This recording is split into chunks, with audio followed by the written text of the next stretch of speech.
Hey everybody, it's Eric Bass from the band Shinedown, and you are listening to my weekly mixtape with Brian Colburn. And let me tell you something, this guy knows his stuff. He does his homework, so buckle up. It's going to be good. Check it out.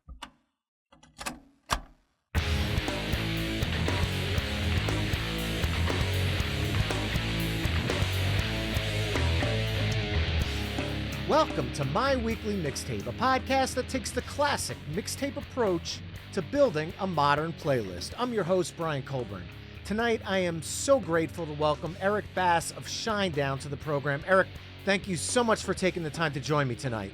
Hey Brian, how are you, man? I am doing great. How are you? I'm busy, I can only imagine. but busy is good though. Busy is a great thing. Now, before we get into why you've been busy, I always like to start by asking my first-time guests, what does the word mixtape mean to you? Ah, freedom. Freedom, man. I think about just a different time, a different time in my life. I think about discovery.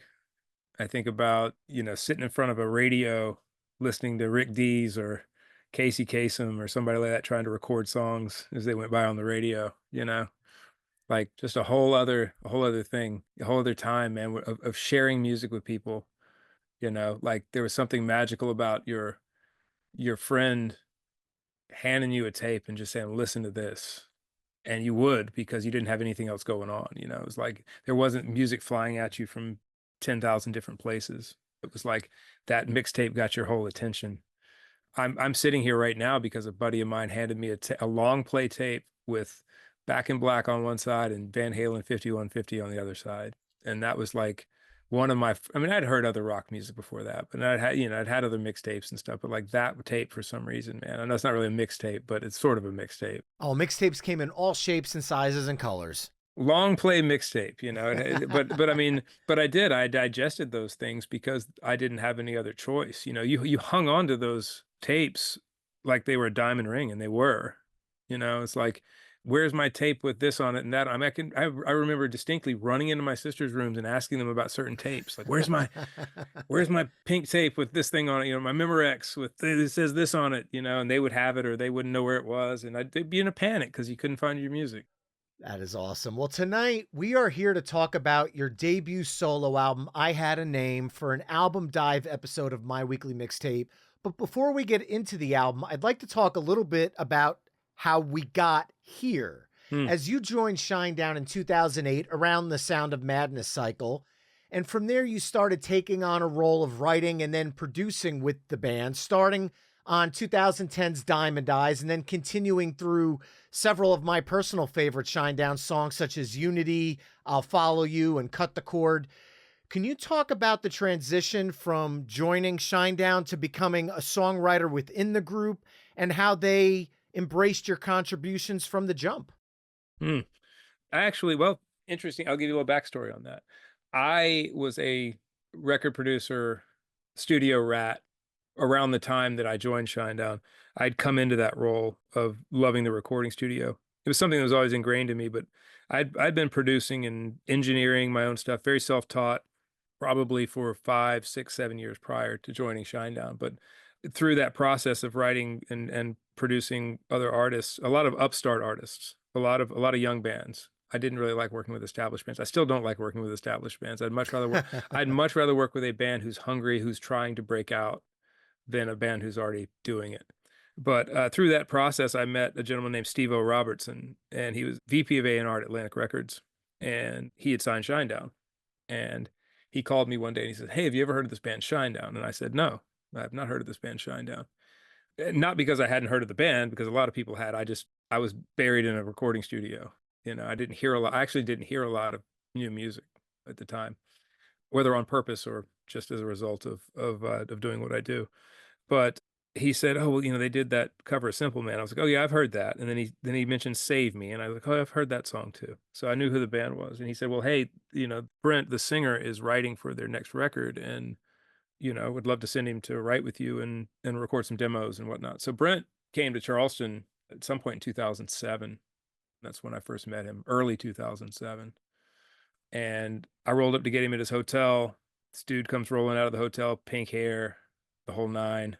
We got in my car. We went to a show. I forget what the show was. Went to the Music Farm here in Charleston, South Carolina, and we went to a show. And we proceeded to get annihilated on the Jägermeister. Like, I mean, done. I had to call my wife. I had to call my wife to come get us. I was like, I can't. Like, you're gonna have to come get us. So that was my first introduction to Brent. We partied pretty hard that night, and then we wrote. We wrote the next day. We worked the next day. We wrote for 2 or 3 days, and then I had this idea. I'm like, hey, I really love producing bands. Like, these songs are starting to come together.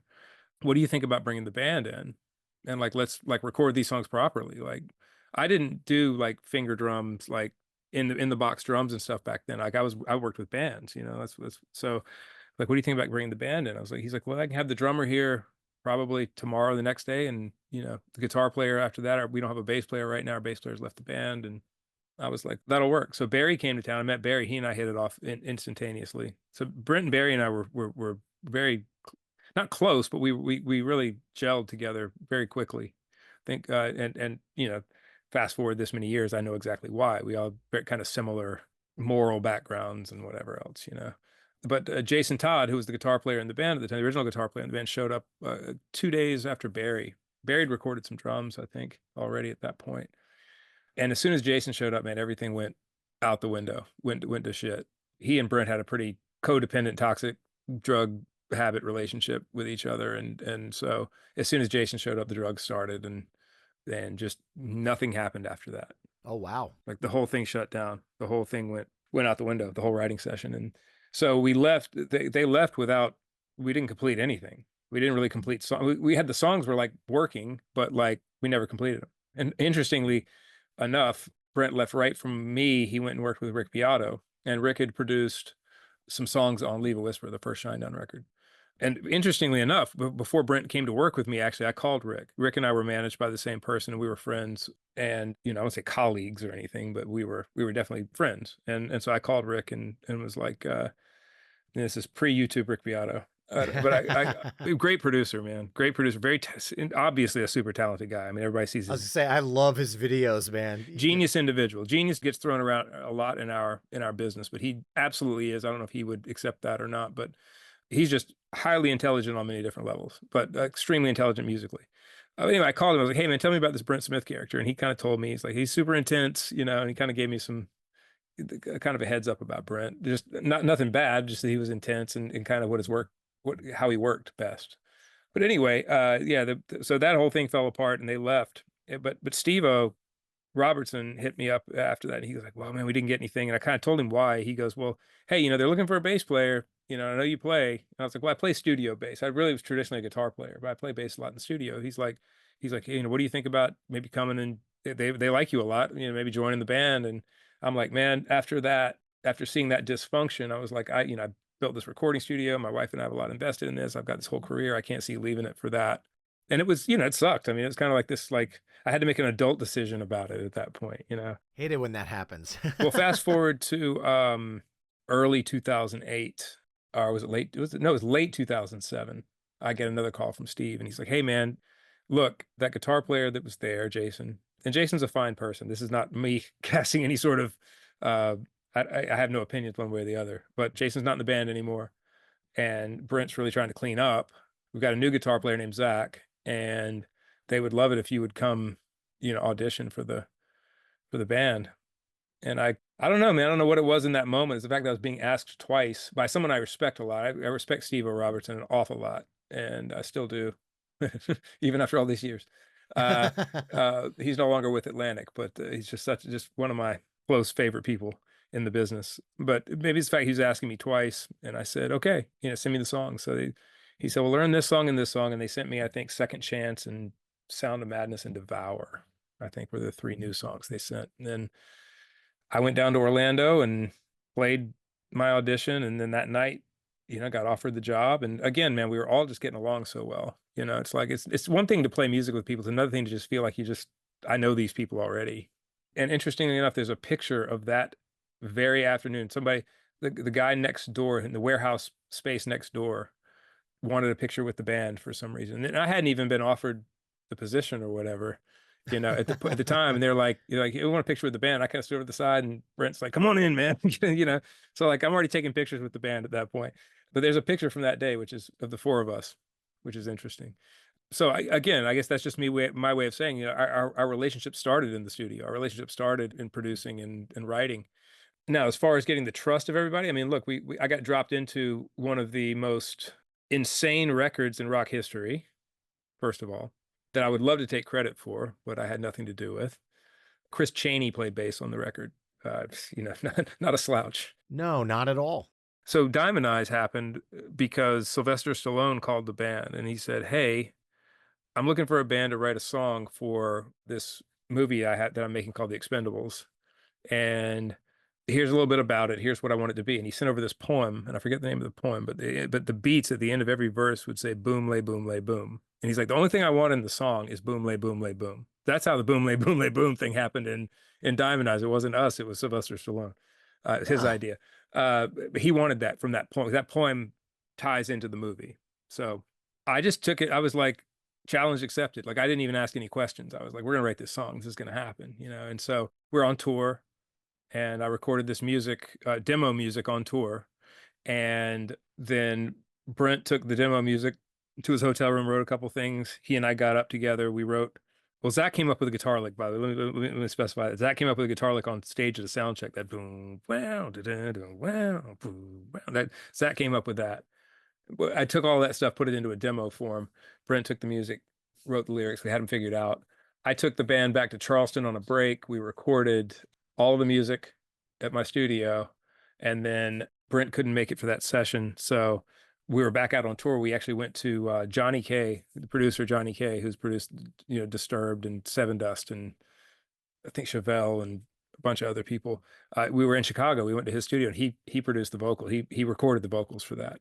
So we got in the studio with him and did the vocals and sent it to Chris Lord Alge to mix, and Diamond Eyes was born. And I think from there, man, it was just like, look, man, this is what I was born to do. I was born to create in a studio. That's what I mean. If I was born to do one thing, for better or worse, for painful or not painful, this is what I was made to do. And then it was just, you talk about the trust thing. There's a lot of trust in a writing relationship, in a songwriting relationship, and it takes a while to develop. You have to get in a room with somebody and really see what makes each other tick and see how the process works for the two of you together, or the three of you together, or the four of you together in some insane cases. That's insanity to me, four people in a room writing a song, but three at the most usually, but two preferably.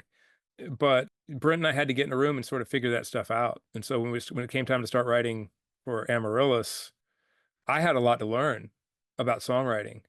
I was used to being a big fish, small pond kind of thing, I guess. I was used to making decisions that I thought were great, and songwriting decisions, production decisions, and by the way, by this time, I mean, the band, we toured so much on Sound of Madness record. I believe it's not actually in the Guinness Book of World Records, but it is a record for the most shows played on one record cycle, I believe. It's like Wow. 400 and something shows we played on that record cycle, I believe. High 300s, low 400s, but it's a lot.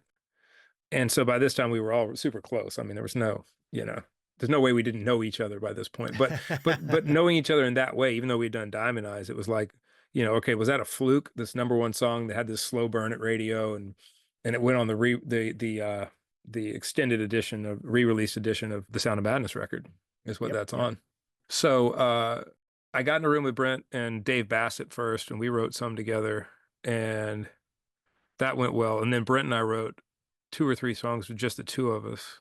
One of those songs was "I'll Follow You," although Dave ended up adding some. We added a bridge to that song when we got in the studio. The whole lyrical bridge wasn't in the original demo, so Dave's a writer on that song, but Dave wrote the bridge. But the song was pretty much other than that, was in its finished form. But I had a lot to learn because it was like I'm getting all this pushback on things. I'm getting pushback on lyrics. I'm getting pushback on music and all this stuff, and I'm just not used to that. And it became very difficult for me. And I'm I don't talk too often about my neurodivergence, but I've got ADHD, executive dysfunction, and autism, and just different aspects of those things. But I'm extremely rejection sensitive, right? And so and it feels painful to me. Rejection is painful. It's this physical thing. It's been that way my whole life. I just never knew what to call it until I was, sort of diagnosed more recently with this stuff. But man, that was just really super painful for me. So that began the beginnings of me really getting thick skin. Like I realized very quickly with songwriting, because I wasn't, here's another thing I was very used to. I was very used to every single thing that I worked on, every single thing that I wrote was precious and mattered and all of this stuff. And then you get into, a writing session and you realize maybe this song isn't happening and people want to abandon it, that it's not like you're throwing your child away. Like, it's like, no, we just need to move Right. on, but it had this like visceral effect on me. But that record writing process was a good process for Brent's and my relationship as well as creators, and learning how to create together. And then the band got really healthy. Brent was able to get clean, and we all got super healthy, seemed healthy anyway on that touring cycle for Amaryllis. And then when we came off of that tour, Brent just hit a wall and crashed back into addiction, and my depression kicked in, and I got a pill habit out of that. I started taking a lot of hydrocodone and just to feel better. It made me feel invincible. And and so we fell into this really bad place, all of us, in that writing cycle for Threat to Survival. And I didn't do a lot of writing on that record. I wrote 2 songs on that record. One of them was Cut the Cord, which I produced as well. And the other one was Black Cadillac, Yep. the other song. But then starting into that touring cycle, we all had a very, very big wake-up call and actually got healthy. Right in the beginning of that touring cycle. But then the spirit of this band really emerged during that time, I would say. The current spirit of this band anyway, what I would pin as our identity. And that really enabled me to be way more creative in the band and to ultimately co-write most of Attention. There's some songs that I didn't write on that album, but I love every song on that album, and I produced and mixed that album as well. And then into Planet Zero, the last record, and now into this new Shinedown record that we're currently working on, the same thing. Interestingly enough, this new Shinedown record, the eighth Shinedown record, I'm actually more hands off than I've been since over the last two, namely because of this record of my own that I'm rolling out right now. So, Zach and Brent have been writing an awful lot on this record. I've written quite a few songs. I mean, it's not like not existent or something, but by way of comparison, if I think about the 24 songs that were written for Planet Zero that I wrote I was a writer on every single one of those songs. I think so far on this record, I'm on like 9, 10 songs, something like that, so far. We have some more writing to do, but it's been actually pretty painful to kind of not be able to do 2 things at once. I wish my brain worked like that, but I have to be creatively, I have to be doing one thing at a time for that thing to be great, whatever that is. If I'm doing a Shinedown record, that's all I'm doing. If I'm doing an Eric Bass record and videos, that's all I'm doing, because something's going to suffer. And so I've had to be in this like video making promo land of rolling this record out of I Had a Name record. But again, no back seat's been taken. The interesting thing is, man, is those relationships that have been forged in our band in chaos and in love and in everything else, like that stuff is never going to go away. Shinedown would make the most boring reality show of all time. We all love each other. We all get along. We all support each other. I mean, the I Had a Name record is out because my band encouraged me to put it out, because I've been sitting on it for a while and I just wasn't sure I was going to release it, and just out of insecurities and everything else, and I made it for myself. I recorded purely for myself, and I didn't, I just love the fact that it existed. So, but they were like, man, you have to put this thing out. So yeah, I know maybe that's more than what you were asking about in your initial question. I kind of went through the timeline there, but yeah, my relationship with Shinedown was founded in the studio, not really on stage, and it continues to be where I'm more comfortable. My role in the studio with this band, I'm way more comfortable with than my role on stage, for sure. And that's something that you hear when you listen to the albums Attention and Planet Zero, as you took on the full producer role on both of those albums. However, I Have a Name, the album that we're here to talk about today, was actually written during the Attention tour as a graphic novel. Mm-hmm. Care to explain a little bit about how the graphic novel became a solo album? Yeah, because I'm sadistic. That's how. Because I don't know how to just do one hard thing. I got to do 12 hard things. Yeah, I was the first European tour for Attention, hotel room in Milan, Italy. I just got done with a workout. I'd listened to Biohazard's State of the World Address, Nice. a record that I love from back in the day that I hadn't listened to Oh, in a long hell time. yeah. Love that record, man. I just love that record. Talk about a record that like puts me in a place. The State of the World Address puts me instantly in like 1996, playing in hardcore bands and touring in vans. Like that's where my brain goes. I still have the orange CD jewel case Yeah. embedded in my brain. Yeah, So dude, that was the thing, man. Like that record, looked and sounded chaotic. I love it. Still love it. But I hadn't listened to it in a while when I did that workout. And I don't know if that has anything to do with this story, but I always preface it with that because maybe there's some, maybe there was something to that. But I just got done listening to that, did a workout in the room, and I had a voice, and I think a lot of people experience this, a voice in your head that maybe isn't yours that guides you occasionally, and that voice said, you might want to write this down. And so I picked up my journal that I write all my lyrics in and stories in and started writing this story idea down for a comic book. And I've never been a comic book guy. That's the other interesting thing about it. In fact, the next day I called Eric Rickert, who is one of my best friends in the world and has always been my help here at the studio, my assistant engineer here at the studio, or main engineer, depending on the day. But he's a comic book fanatic, like still gets, every month gets deliveries to the house and reads them, knows all the storylines and everything.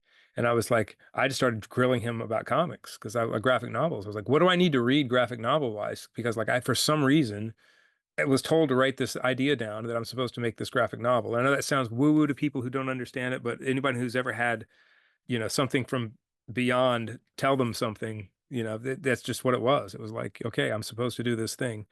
And so I called him like, what should I read? What should I get into? And he gave me some, because I'm obsessed with story. I wanted the story to be good. I wanted to see what do you think are some of the best graphic novel stories out there? And he mentioned Saga. Saga was one of them. And I read Saga and it's excellent. But I just like to know, like, what world am I getting ready to play in? Like, what is this about? Not the story. Like, what is this whole thing about? Like, what's going on right now? Why a graphic novel? Why is that what it's supposed to be? But instantaneously, man, I saw visuals, like instantly. Like I just saw characters and visuals and scenes. And interestingly enough, that what I wrote down ended up being sort of the prequel story to the story I'm telling in this, I will be telling in the graphic novel, and I tell on the record. Because as I started developing characters, I started seeing these side characters that were like, they're more interesting to me.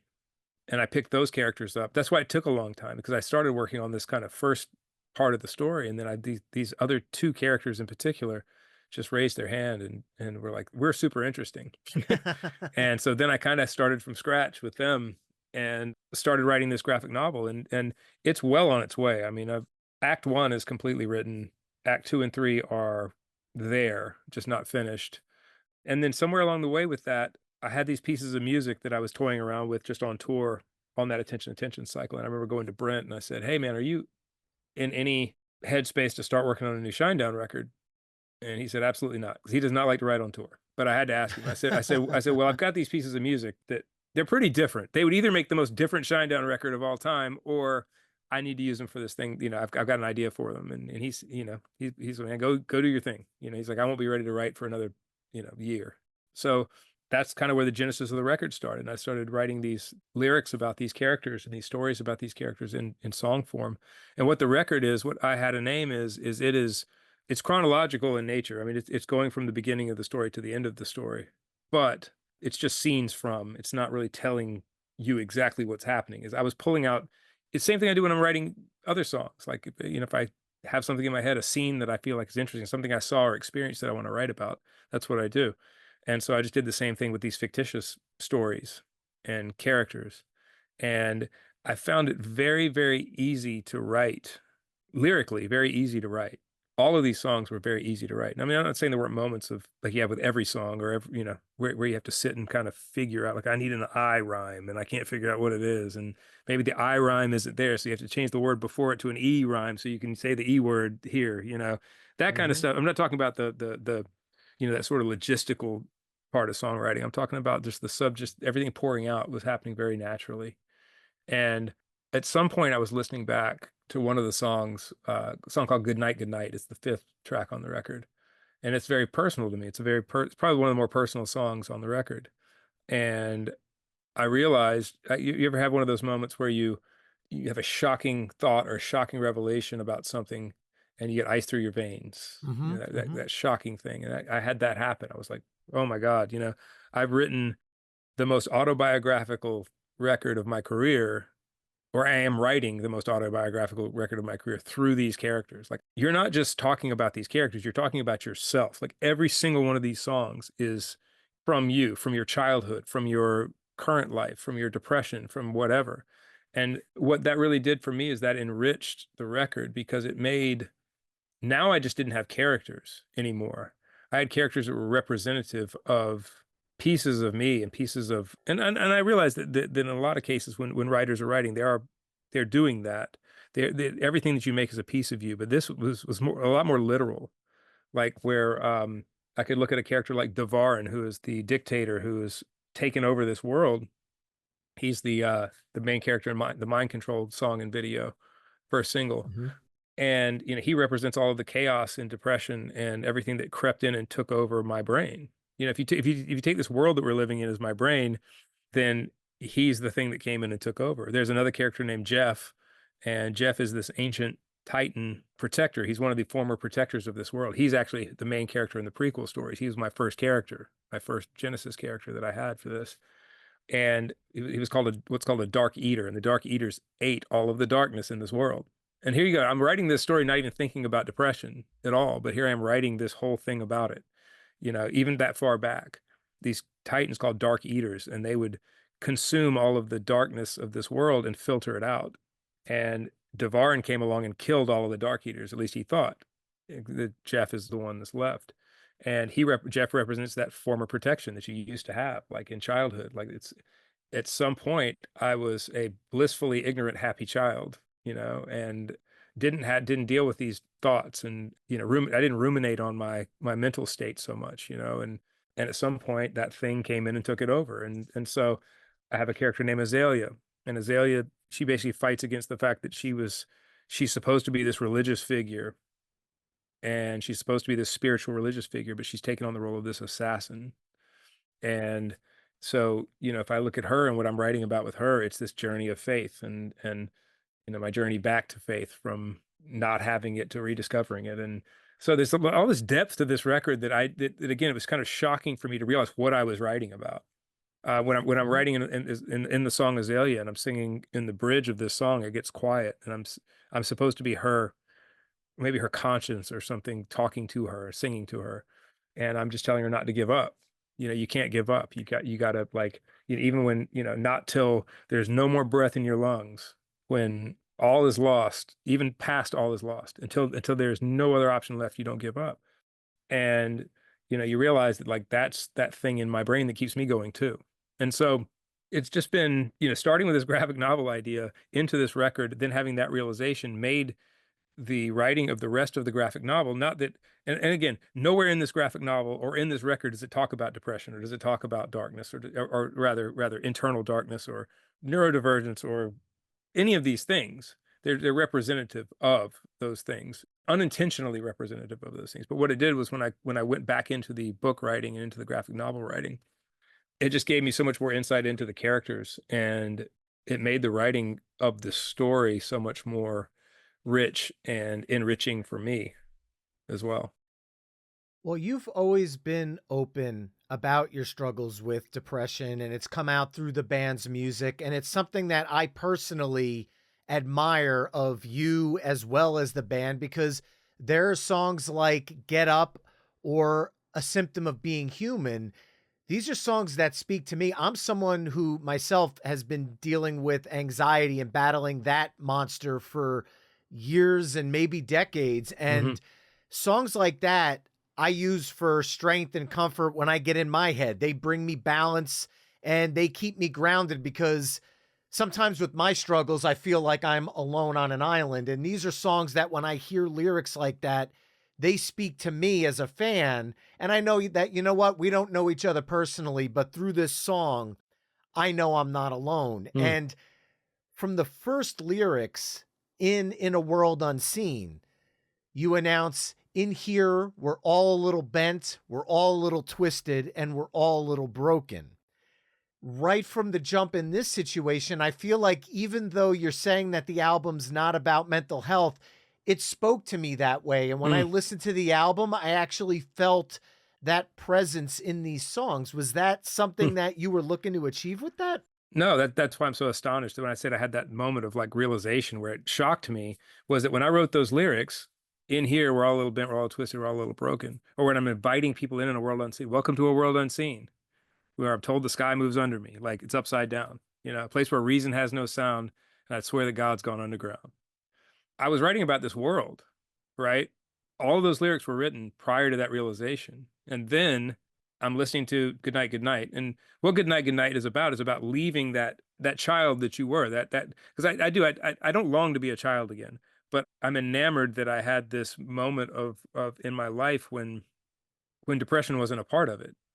Like what happened? What took place that brought this in? Because if I could pick that piece of my brain out and throw it away forever, I always said I would. Creatively, it's something that makes me tick. So I don't know if I would throw it away, but like I have those when I'm down in it, I want to pull that piece of my brain out and just eject it and get rid of it because it is beating me about the head. It will not leave me alone. So I think back to like what happened to that child? What happened to that young guy that didn't have to deal with this?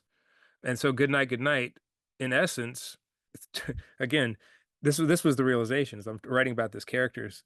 The hook at the end of the chorus says, "I hope you're standing arm in arm with the things that did you harm, and I hope that you have a good night." Meaning, just you know, I hope that you're still happy, and even the things that harmed you, you're still okay with.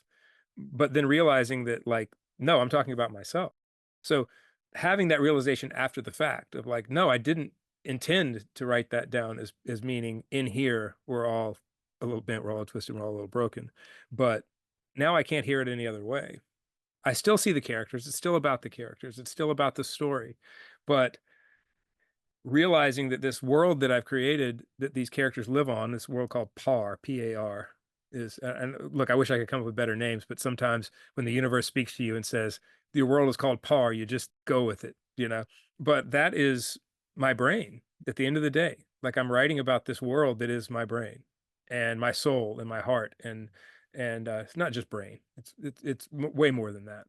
But it was all completely unintentional. And it's why when I'm doing and again, I'm the world's worst business person. I'm a creative through and through, and when it comes to the business side of things, how to market, I'm horrible. I'm just terrible at it. I can make the donuts, but I don't really know how to sell the donuts. So I'm terrible at selling the donuts. So when we were talking about when I was filling in the team, my management team and the people at one RPM who the distribution company and I'm publicist and about the record, they all latched on to the depression neurodivergent, this record was written about blah, blah, blah, and I had to stop and say, no, it was not written about that. Like, that's why I don't lead with that normally, because it's like, I don't want people to think that, oh, I set out to write this record and I just made them characters. No, that's not what happened. I'm writing about these characters. These characters are genuine. They're real. The story exists. It is what it is. It's just that I was writing so honestly about the subject matter and I didn't realize how much of myself I was pouring into this thing. And then when it was Yeah. finished, it's like, oh wow, man, you've just bared it all out here through these characters. And here's the interesting thing about that is some people will listen to it and maybe not get that wholly. Like they won't understand, well, in this song, what is this about? What does this mean? That's good. I don't want it to be a distraction when people are listening to the record. I don't want them thinking, oh, this is Eric having a sad dad moment and he just wrote this record about being depressed. No, man, it's not at all.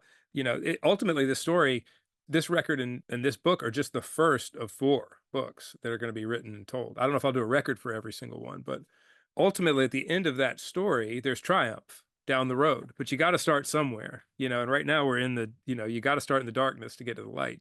But yeah, man, I hope that people listen to it and can pull something from it that will be helpful to them because at the end of the day, I realize as I've gotten older that my job on earth isn't to be a musician. My job is to help people, and it's really something I'm passionate about. And I only really know one way to do that, to help people, and that's just through the silly little things that I make, whatever that is, whether it's a song or a video or a album or And some people won't say it's silly, but I like calling them my silly little things, because it's playtime, man. It's frivolous, it's insane that a 50-year-old man can make a living making songs, but that's what we do. So I would be dishonest if I didn't talk about those things. Because part of me, look, at one point, I was like, maybe I shouldn't even bring this up about, because I don't want it to distract from the story or from the Hmm. record.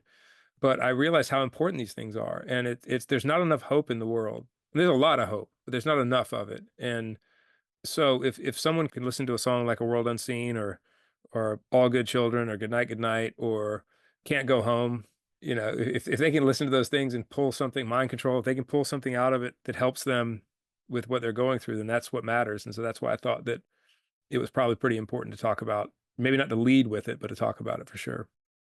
Well, you had talked about Mind Control earlier. I want to play a clip of that, as that was the song that was chosen as the first single and video for the album. I was bought and sold when I was 9 years old.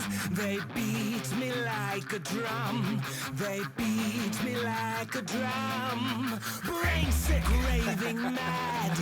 When I was just a lad, I knew what I'd become. I knew what I'd become. I don't think you love me like you should. Your touch is old and tired, so I don't think I love you like I could. I think I'll bathe you all in kerosene and light you on fire. Mind control, all this world is getting old. I won't save your wretched souls, but I think I might save you from yourselves. Who am I, the architect and watchful eye, to an assisted suicide, the only one who'll save you from yourselves? Well, I could be forgiving, but I'm not. I think I'll eat your happiness. I like the taste a lot. It makes me who I am. It makes me who I am. And I love to watch you twitch when you're hanging by a thread. Now, I've always wondered about the mindset of a single from within a concept album, because while I love hearing individual songs, let's use Planet Zero or Dead Don't Die from Planet Zero or Devil or the Human Radio from Attention Attention, as much as I love listening to them when they come on shuffle, I feel like they hit harder when you listen to the album as a whole. Maybe Mhm. that's just me getting the quote unquote full experience of the song from the artist's vision. But with that said, was it a challenge for you to decide which of these songs would be the best representation of the album in the months leading up to this release? Months, try days. There was no single written for this record. So this has been a uh its own dark comedy in and of itself, this single picking business for this record, because unlike a Shinedown record, I can listen to the songs that we have written before we've ever recorded them for a Shinedown record and go, that's a single, that's a single, that's a single, that's a single, that's a single for sure. Sometimes all of them have potential to be singles if we've been blessed, right? But with this record, I intentionally just said, I'm not worried about time. I'm not worried about don't bore us, get to the chorus. I'm not worried about any of that stuff. I'm just going to write these pieces of music that maybe take a left turn here and come back. Maybe they take a right turn and never come back. You know, I'm just going to write these songs and they're just going to be what they are. I want to make pieces of art. I just want to make music. That's all I want to do. And so that's how I went about this whole record. Then when I finally decided to release the record, which actually wasn't that long ago, I said days, not months. I mean, it was only a few months ago that I decided that I was really going to go at this in earnest. I'd say probably, honestly, probably July. But the record was finished, so that's a big part of it now. But then the question of single came up, and I was like, I've never thought about it. I never thought about this going to radio. I never thought about this having to be on playlists, or yeah, I just thought about people listening to the record beginning to end. That's what it's about. And so I couldn't pick it. I thought maybe a song called Azalia would be the single, but it's a little long, for a single for certain people that you have to placate. But I'm not going to edit it. I don't want to edit any of these songs. I don't want to pull anything out of it. If I were to pull the middle of Azalea out, it's just another rock song. I love the fact that it has this piano interlude thing in the middle, and it's what makes the song itself. So I sent the record around to a bunch of friends and other business. I say business people. That's a terrible way to put them. People in our camp who I'm very close to, and just said, "Hey, let me know what you think the single is." And everybody came back with a different answer. I mean, Brent thought a song called "New Graves" was the single. I thought Azalia was the single. Some other people thought "Goodnight Goodnight" was a single. All Good Children got thrown out there, and Mind Control, and like it's just like ultimately everyone's saying. I mean, there were like a couple of songs that were outliers that no one talked about, but so then we had to have a call, and it's like, what are we doing? Like, this is, I don't know. I was almost like, take this out of my hands because I don't know what the single is. Like, I've told you that from the beginning. Like, I love all of these songs. Let's just find one. And everyone thought that it came down to Azalea or Mind Control, and everyone thought Mind Control was a lot more straightforward. The song starts immediately with the lyric, and it's high energy, and so that's how it happened, man. I mean, I wish there was some sexy way to put it, but it's like I've had just as much trouble figuring this out as as anybody else. And I was in the midst of making the videos too, and I had to stop and yeah, I'm directing the videos and editing the videos and everything. So I had to make the Mind Control video, and I think it confused people because, again, one thing you learn in the record business is like there is no perfect plan. There is no, you just do it. Just put something out. Like, don't think about it too much. Don't try to be too calculated. If you're too calculated, it'll all fall apart. So this whole rolling out Mind Control, while not perfect in my mind, it's like, okay, that's what we're doing. We're rolling out Mind Control. Well, the WAL and Legion, which is like the two entities that make up the government in my world, their logo is that purple diamond looking thing. And so that Devarn's video is purple. Like, that's every character's video has a color. And so I was like, man, we're rolling right back out with the Planet Zero colors. It's like people are going to think like they're going to be confused, or B, they're going to think that we're not that creative, or I'm not that creative. But that's why purple again. So again, not in a perfect world, not what I would have done. But through this record making process and just trying to make the right decisions, I talked earlier about coming back into my faith, and since my father passed away, I've picked back up the Bible and got back into my faith. And one thing I did with this record was I just said, I asked for God's help with it. I was like, because I didn't know what to do. I didn't know how to do it. I was like, hey, I'll do the work, please. Of course I'm gonna do the work, but I'm putting this in your hands. You just lead me around. And so when Mind Control is just supposed to be the first single, that's what it is. I'm not questioning anything at all. There's a lot of peace in that, man. There's a lot of peace in not questioning and just doing. And so, because believe me, man, this, especially the video making process, has tried to fall apart a couple of times, like pretty hard. And it's just like, I just pivot to something else and pivot back to something else. And there's a lot of peace in that, of just knowing that I put this in a higher power's hands and that there's no wrong answers. It's just doing the thing. I'll give you a perfect example. The Mind Control video, I didn't realize until 3 days ago when I put headphones on, was in mono. How about that? Everybody's been listening to the video in mono, and I didn't know it. And that would have spun me out before, like a couple years ago. I would be like, this is in mono. Oh my God, we got to fix this. I just very calmly went in and found it was my mistake, found out what had happened. It wasn't my mistake. It was something that had happened in an import that I didn't Yep. catch. I hate it when that happens. Well, but somehow it had imported, instead of importing a left channel and a right channel, it imported two left channels. Oh, wow. Yeah, very, very strange. So left and left, which is better than left and right down the middle, but left and left. So it's probably why it still sounded pretty good. It's probably why I didn't notice it. There's nothing phasey about it coming through my speakers. I didn't, think about it. But I just very calmly went in, rebounced another audio file, and called the team like, hey, can we get YouTube to let us upload, another, I don't know if they fixed it yet or not, but it's in the process. But just something like that, man, just being more at peace with things maybe not going the way that I think they should go. Because you realize that again, I feel like I'm here to help people.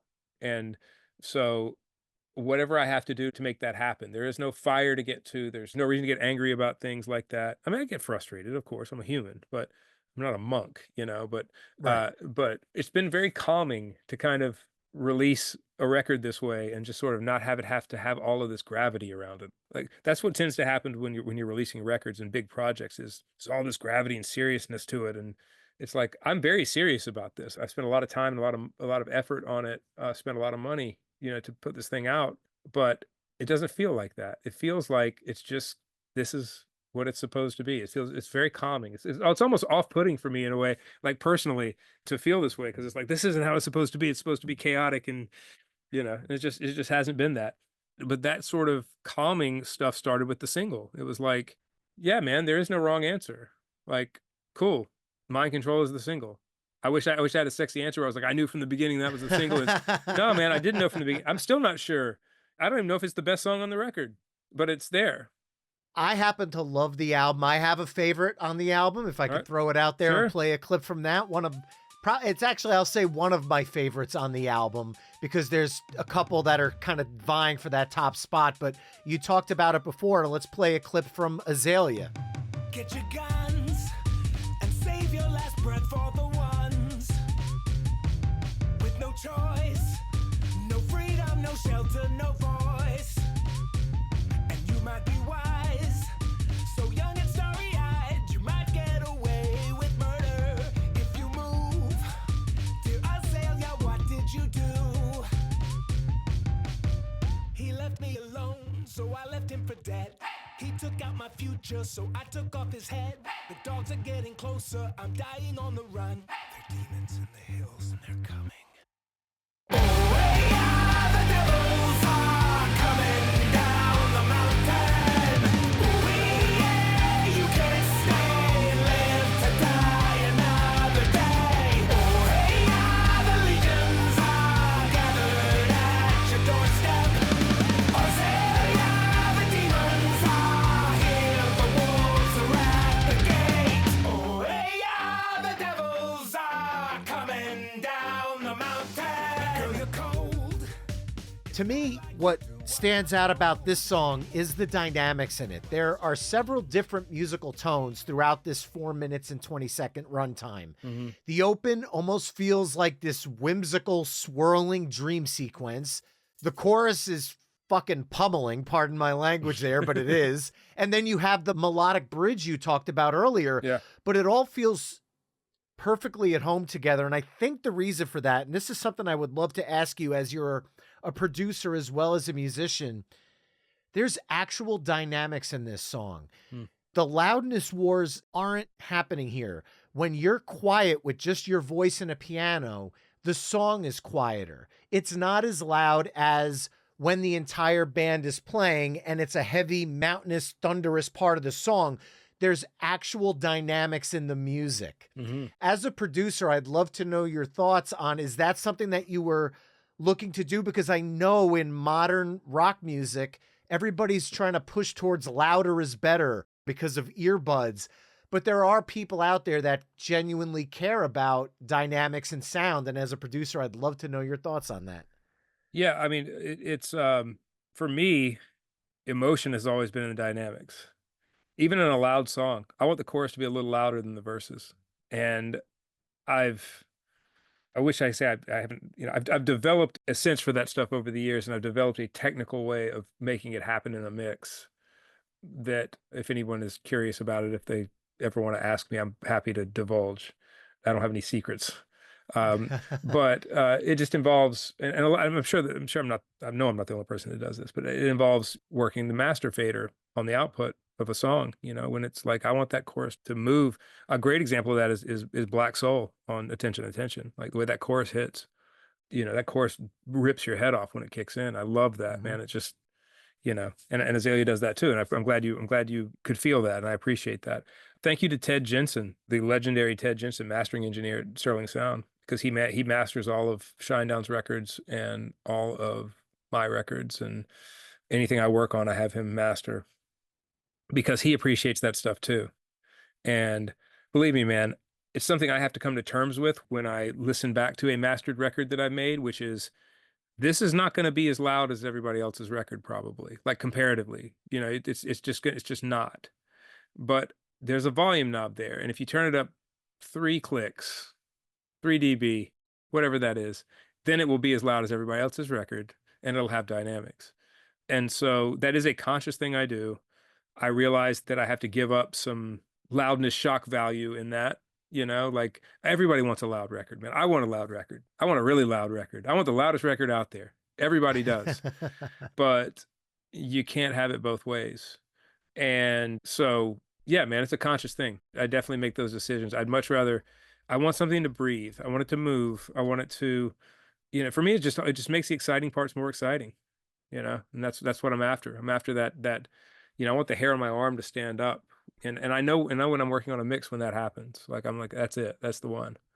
And there's something to learning how to play a mixing board like an instrument. I mean, even in my mixes, so even aside from working the master fader in the mix itself, where they're drum fills, I'm turning the whole drum kit up and down on drum fills. And then when the chorus hits, the drums are coming up a dB, maybe a dB and a half on the chorus, and then back down. And then maybe some of that guitar is coming in a little bit louder on the chorus. And, you're just sort of, I want this thing to breathe and be open. Like there's a tendency, not everybody, it's not a broad stroke. I'm painting here. I'm not saying every mixer does this and I'm also not saying that I know what I'm doing. You know, I just I end up with a result that I like. But there's a tendency to just compress, compress, compress, compress, compress until you don't have to move any faders, especially with vocals. Like just compress the vocal till it just sits on top of everything all the time. You don't have to move anything. I've always been a fan of compress less and automate more. So automating like I'll listen through the vocal and I'll mouth the vocal with my eyes closed. And if there's any lyric in there that I feel, or any syllable that I feel like gets lost, there's a T in there that gets lost, or an S, or the end of this word gets lost, I'm going to automate that up. I mean, if you look at my automation on my sessions, my drums, my vocals mainly are just up and down and up and down and up and down and up and down. There's just dots everywhere all over the screen where that vocal's getting automated. And then my master bus is the same way. Not my master bus, my master fader is going to be the same way. What's interesting is when sometimes I mix out to my master fader on the analog console, and so then I'm actually doing it in real time too. So it just depends on it's a lot easier if you keep the master fader in the box to do it, but in the computer. But yeah, man, that's just why record anything quiet if you don't want it quiet? Yeah, I don't want it to disappear completely, but you get the idea.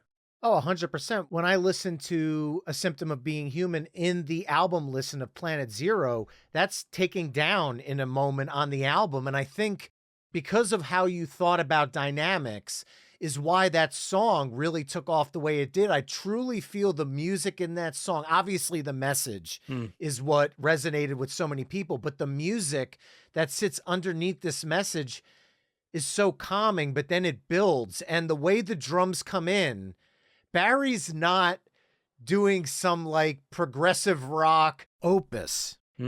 He's playing to the song, but it's so big because of the way the song has such dynamics.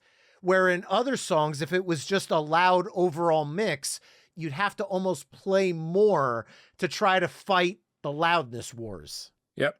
Yeah, and it's not just dynamics with that either. You talk about the last chorus of Symptom of Being Human. Something interesting happens there too with the drums. And musicians are going to get this. I'm not getting too inside baseball, but all of the chord changes at that last chorus, once it builds in, they all take place on the and not on the beat.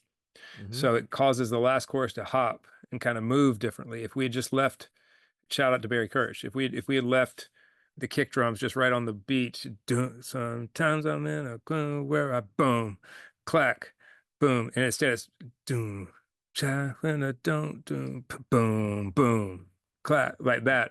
That'll and move right there at the end lifts that song a ton. Like it's unbelievable how much that changed everything when that happened. It's things like that are the flourish on the end of the painting, like we're painting on air. And if you've ever watched someone paint, I get to watch my buddy Rob Pryor paint. Rob is doing all of the artwork for my graphic novel. He did all the artwork in the album cover. He's a phenomenal artist. Prior, Rob Pryor. Prior to Art is his Instagram. You should check it out. But I get to watch him paint. And there's always some flourish at the end of the painting. You'll think the painting's done and you're sitting there looking at it, and then he'll do like one more thing to it. And that's it. And you realize that one last thing is the thing that's like, it's like the sign off, the signature, it's not the signature, but it's like, and it makes the painting, that one little thing is what gives it its flavor that you didn't know it needed. And so there are little things like that, like the last chorus on Symptom, where you just change the kind of cause a little hop, where the bass notes are changed on the ands instead of on the ones, or there's a pickup on the end, I guess is a better way of putting it. The chords aren't changing on that, but that's that little flourish, man, that you didn't know you needed, that makes the song live and makes it breathe, and that along with the dynamics, it just I don't know, man.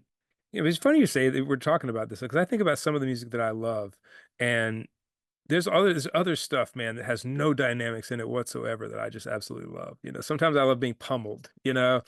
Oh, of It's course. If like, I'm listening like, to a metal album, yeah, you know, dude. dynamics be I damned don't at want any that point. dynamics in that at all. Yeah, right. Like if I'm listening to System of a Down or something like that, man, I want to be, you know, I want to be annihilated, Slipknot or something, you know. Yeah, But Lamb of God for yeah, me, but you know. for totally same thing, man. Yeah, yeah, yeah. I don't want dynamics. What are you talking about? So I have to, if you don't mind, this has been such an amazing conversation, but I have a couple of, I will kick myself if I don't ask short Shinedown questions for you that are going to come from a fan perspective, my personal Yep, Shinedown fandom. sure. And the first one is I'm a huge fan of cover songs. And Hmm. no, I'm not talking about Simple Man. The Warner Sound Live Room EP that you guys put out, Hmm. you covered I Feel the Earth Move from Hmm. Carole King. Yeah. I'd love to know whose idea that was and how that came into the band because you guys friggin' slayed that cover. I love the gender flip on it. I love everything about Oh, it. cool. Thanks, man. Glad you noticed that too. Yeah. So the gist of that was we recorded in Henson Studios in Los Mhm. Angeles, and so it was they wanted each artist that came in and did that. So there were multiple artists that went in and did the in the live room, and it was a live recording. Like there's no overdubs. Well, on I Feel the Earth Move and on I'll Follow You, I did overdub the bass because I couldn't play the piano and the bass. Uh, Wait. You but can't? No, come yeah, on. well, Okay. but technically it's all live in the room. So Yes. the piano and the guitar and the drums and the vocals were all done live. And no punch-ins either. Like it's like you're just going to do this song. This is what you're going to do. Do these songs. I think there were four of your own songs that you wanted to do, and then one song that had been recorded in Henson Studios. And so the list was long of stuff that we could do. I mean, the Black Album was done in Henson Studios. Mhm. Appetite for Destruction was done at Henson Studios. I mean, the list goes on and on. But you know, I just always want to do something unique. You know, it's like, what are people not going to expect? And Brent and I had thrown around multiple ideas, and he called me and he's like, "Hey, man, what about Carole King?" And I'm like, "I had not thought of that." Like that's not even one that came up in conversation at all. And he's like, "Yeah, you know, I Feel the Earth Move and You Make Me Feel Like a Woman." Like all those songs were done in Henson, and I'm like, "Oh man, awesome."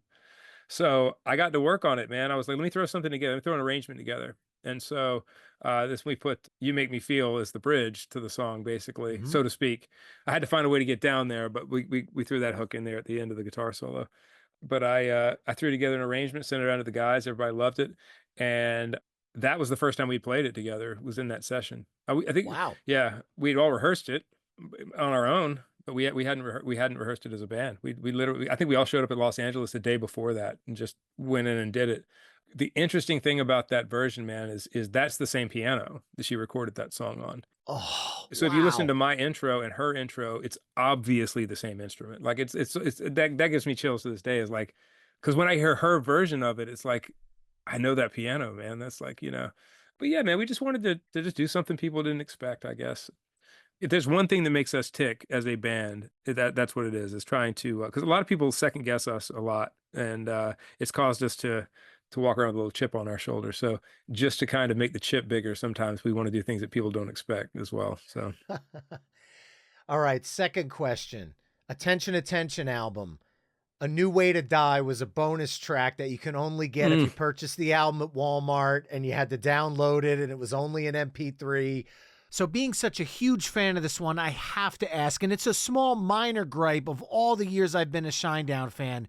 How did A New Way to Die not make the original Attention album? yeah, yeah, yeah. I I don't remember why that's not on the record. And honestly, you just brought up a song that I have not thought about in a lot of years. I hadn't thought about that song in a minute. Wow, man. I remember recording that song for sure. Zach played bass on that. Oh, really? Yeah, on that song. I played guitar on that song. He played bass on that song. We do that a lot. We'll switch.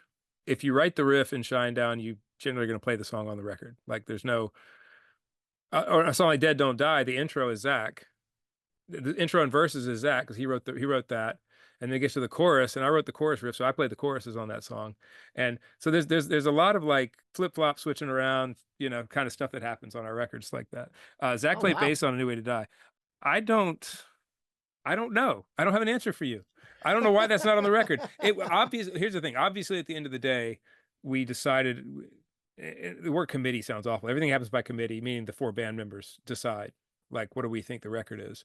And at some point, that was decided that didn't belong on the record for whatever reason. So that's the best answer I have for you. I wish I had something more, uh, more woo woo than that, but that's it.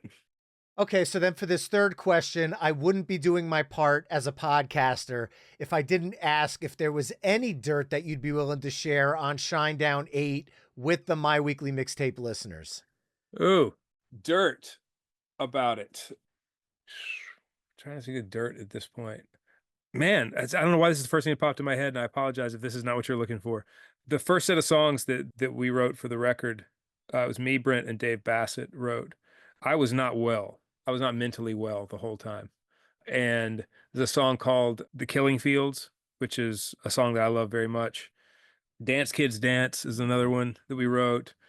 Searchlight is another song that we wrote. But there's one in particular called The Pilot that is, it's one of the sweetest things. I don't know if anyone's ever given me a sweeter gift than this. And I wish I could take credit for the writing of the song, but it wasn't me.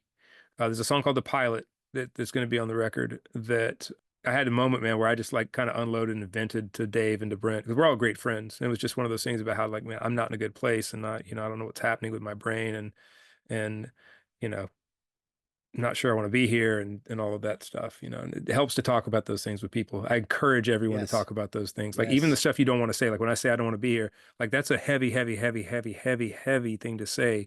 But sometimes, man, you have to make your friends your therapist, and sometimes you have to just, they don't have to have the answers, but it just helps for you to articulate those things to somebody. But I got done articulating these things to him, and the next day we got back to writing, and it wasn't going well. And Brent looked at Dave and he said, "Do you want to play it for him?" I was like, "What are you talking about?"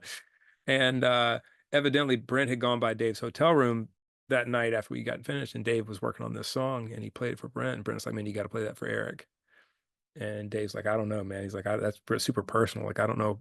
And I think Dave thought maybe I'd be mad or something. I was like, there was nothing of the sort. And he played me this song called The Pilot that he wrote about me and about what I was going through from my perspective. And dude, it's like, I can't wait for everybody to hear it. It's again, I wish I could claim songwriting on it. I don't have any songwriting on it whatsoever. I played the acoustic guitar on it and recorded it, but it's a very different place for Brent's voice too, because it's soft. There's no trying to overpower the song at all, ever once in the song. He's Wow. singing, he's basically singing in a speaking voice the whole song. And it's I don't know, just probably the I don't know, when I think about gifts that people have given me over the years, like that's just one that, and I probably don't tell him, and I probably don't tell Dave enough about it either. But yeah, so there you go. There's some, sorry, this kind of solemn dirt, but it's dirt, and nonetheless, whether it's dirt or not, there's just something that's the first inside scoop on the record anybody's had. How about that? All right. Well, the one thing I will follow it up with then, Attention, Attention, concept album. I Have a Name, concept album. Yeah. Planet Zero, concept album. Shinedown 8? Not a concept album. All right. Not a concept album. A back to more of what Threat to Survival was, what Sound of Madness was, which is just a collection of songs, and definitely from a real place. Nothing's changed in that department. It's just that was sort of something agreed upon before we even started writing. It's like let's just and again, it's like I think that everyone's gaze kind of shoots at me when they say concept record, because it's like I've been responsible for those 3 records, and they're all 3 concept records, but all of those were unintentional. But other than my record was not an unintentional concept record, but the rest of them were pretty unintentional. They ended up just being what they are. So this time we're like, let's just try to spread the subject matter around a little more this time and see if we can't come up with some interesting things. So with the new album dropping this Friday, are there any plans to tour on the album this year, or is the touring going to be dedicated to more Shinedown throughout 2025?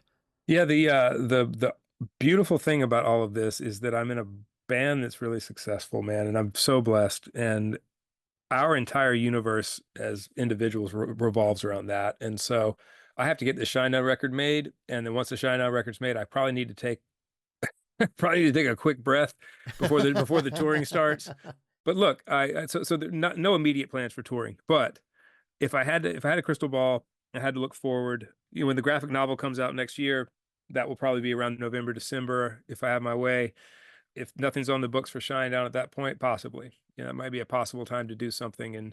And I've sort of talked to a couple of friends in other bands that people would know and said, "Hey man, you want to do like an all-star band sort of thing?" And I've had a couple people say yes. Also got a couple people that don't know that I have them in mind, kind of thing. But if it were to happen, that's how and when it would probably happen. But I actually don't know at this point. It'd be interesting to try out some frontman genes on stage for sure. Well, I Had a Name drops February 25th. You can hear this unique and complex concept album in its entirety. Finally, I'm also going to have the album embedded on the episode page at myweeklymixtape.com, so you could check it out there as well. Eric, this has been an absolute honor talking music with you tonight. Thank you first for all of the music that you've created since joining the band and what you've done with them. Shinedown is a band that's extremely important to me. I love what you're doing with the solo album, and I just love the message, and I love the stories that you're telling and the art that you continue to create. So thank you for that. But more importantly, thank you for taking time out of your busy schedule to join me on My Weekly Mixtape. Brian, that is so kind, man. Thank you for the words, and thank you for taking the time to listen to the record and to be a fan of the band and of what I do, man. That means a lot to me. Thank you.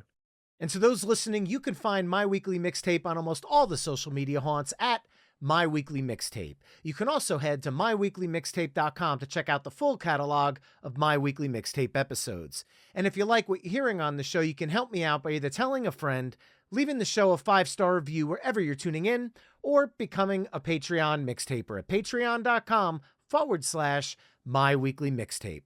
There you can find ad-free episodes of the show, gain early access to upcoming episodes, chime in on future topics, become a guest curator, and so much more. That's all for this week. Thanks again for listening, and until next time, enjoy the tunes.